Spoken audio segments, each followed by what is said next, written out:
Imaginez un peu un assistant personnel capable de lire tous vos documents pour vous en extraire l'essentiel, la substantifique moelle. Eh bien, ce rêve, Google pense peut-être l'avoir réalisé. On va donc décortiquer ensemble cet outil Notebook LM pour voir s'il tient vraiment ses promesses. Ah, le chaos numérique, on connaît tous, n'est-ce pas? Des notes par-ci, des PDF par-là, des liens qu'on sauvegarde, on ne sait plus trop où. Retrouver une information précise, ça devient une véritable chasse au trésor. Et c'est justement à ce problème que Google veut s'attaquer. En fait, le vrai problème, c'est pas le manque d'informations, c'est qu'elle est éparpillée partout. Chaque format, que ce soit un PDF, une vidéo, un Google Doc, c'est comme une petite île isolée. Le grand défi, c'est de construire des ponts entre toutes ces îles pour enfin avoir une vue d'ensemble. Bon, alors comment mettre de l'ordre dans tout ce bazar? La proposition de Google avec Notebook LM, elle est assez différente. Oubliez les applications de notes classiques, ici on parle carrément d'un assistant personnel, mais pour notre propre savoir. Et c'est là que se trouve toute la différence. Contrairement à une IA qui va piocher partout sur Internet, Notebook LM, lui, ne lit que ce qu'on lui donne. C'est un peu comme avoir un expert privé de sa propre bibliothèque. L'idée d'un second cerveau, c'est super séduisant. Mais pour ça, il faut que ce soit fiable. Et c'est là que ça devient intéressant. En se basant uniquement sur nos documents, Notebook LM évite le gros piège des IA, les fameuses hallucinations. Vous avez ces réponses qui ont l'air très plausibles, mais qui sont en fait complètement inventées.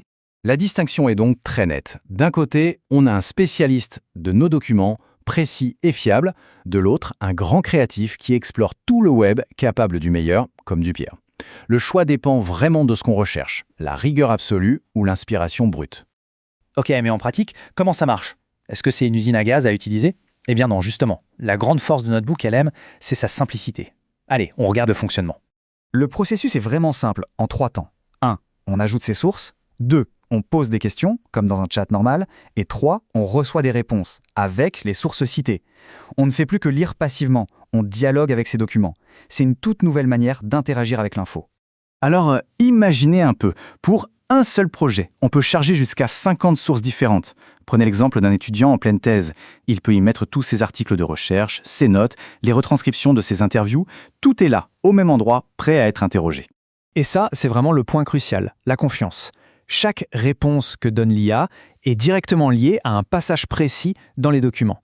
En un seul clic, on peut vérifier d'où vient l'information. C'est cette transparence qui change tout. Mais attention, Notebook LM ne se contente pas de répondre à les questions, non, il va beaucoup plus loin. Il peut carrément transformer des informations brutes en de nouveaux contenus sous plein de formats différents. C'est une sorte d'usine à contenu, mais à notre service. On ne parle pas juste de faire un résumé, L'outil peut vraiment créer des choses nouvelles. Par exemple, transformer une pile d'articles sur un événement historique en une frise chronologique interactive. Ou, encore mieux, générer un guide de révision complet juste à partir de ces notes de cours. Et là, il y a une fonction qui est carrément bluffante, la création de podcasts. Oui, vos notes de recherche peuvent se transformer en une discussion audio, un débat animé entre deux voix. C'est une manière complètement différente de réviser, beaucoup plus vivante. Et si on pouvait créer une vidéo explicative, comme ça, en quelques minutes? C'est exactement ce que Notebook LM propose. À partir d'un texte, hop, il génère une petite animation pour illustrer un concept. La création de contenu visuel devient tout à coup hyper accessible. Ok, c'est bien beau tout ça, mais concrètement, à qui ça sert? Eh bien, les possibilités sont vraiment larges. Ça va des étudiants aux pros et même pour un usage au quotidien. Regardons quelques cas pratiques. Pour les étudiants ou les chercheurs, c'est un gain de temps énorme, vraiment. L'outil fait le gros du travail de synthèse, ce qui libère du temps pour se concentrer sur ce qui compte vraiment, l'analyse, la critique et la réflexion. Côté pro, où chaque minute compte, c'est aussi très puissant. Imaginez un commercial qui prépare un rendez-vous client. Il peut charger le profil de l'entreprise, ses rapports financiers, et en quelques instants, il a une synthèse des points clés à aborder. C'est redoutable. Et même pour la vie de tous les jours, ça peut être super pratique. Fini de passer 1 heure à chercher le mode d'emploi de la machine à laver, on le charge une bonne fois pour toutes dans un carnet de la maison, et après il suffit de lui poser la question directement. Mais, car il y a un mais, l'outil n'est pas magique. Comme toute nouvelle technologie, il a des points forts et des points faibles, et c'est super important de les connaître pour bien s'en servir.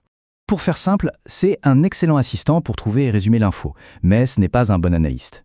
Il est top pour synthétiser, mais dès qu'il s'agit de raisonnements un peu complexes, il faut rester très prudent. Le cerveau humain reste indispensable pour la supervision.